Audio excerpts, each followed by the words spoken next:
Russians chalk up another victory in the space race as they put two manned spacecraft into orbit within 24 hours of each other.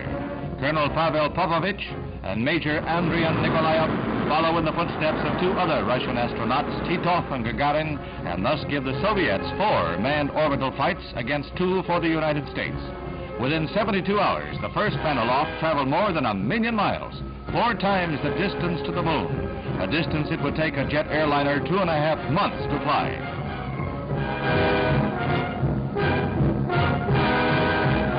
As Vostok 3 orbited, Vostok 4 followed on its heels, at one time within 75 miles, proving that a contact in outer space was possible. Tracking stations indicate that there is little doubt of the success of the Russian feat, that is seen as 2 years ahead of the U.S. effort.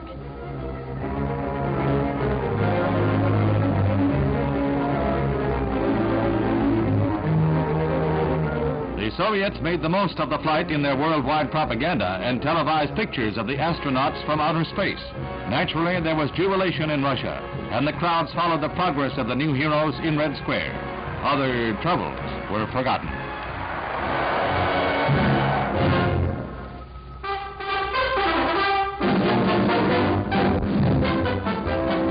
Happy birthday to an elder statesman. 45,000 well-wishers assemble at West Branch, Iowa for the dedication of the new Herbert Hoover Library on the former president's 88th birthday.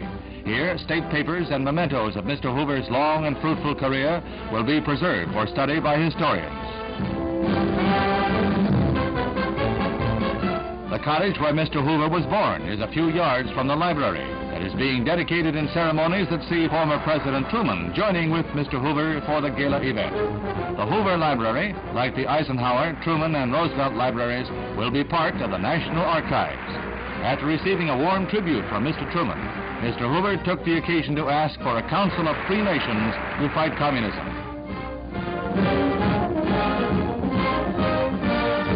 To climax this day of honors, Mr. Hoover receives a Distinguished Service Award from fellow engineers, and 2 universities, Missouri and Washington, confer honorary degrees.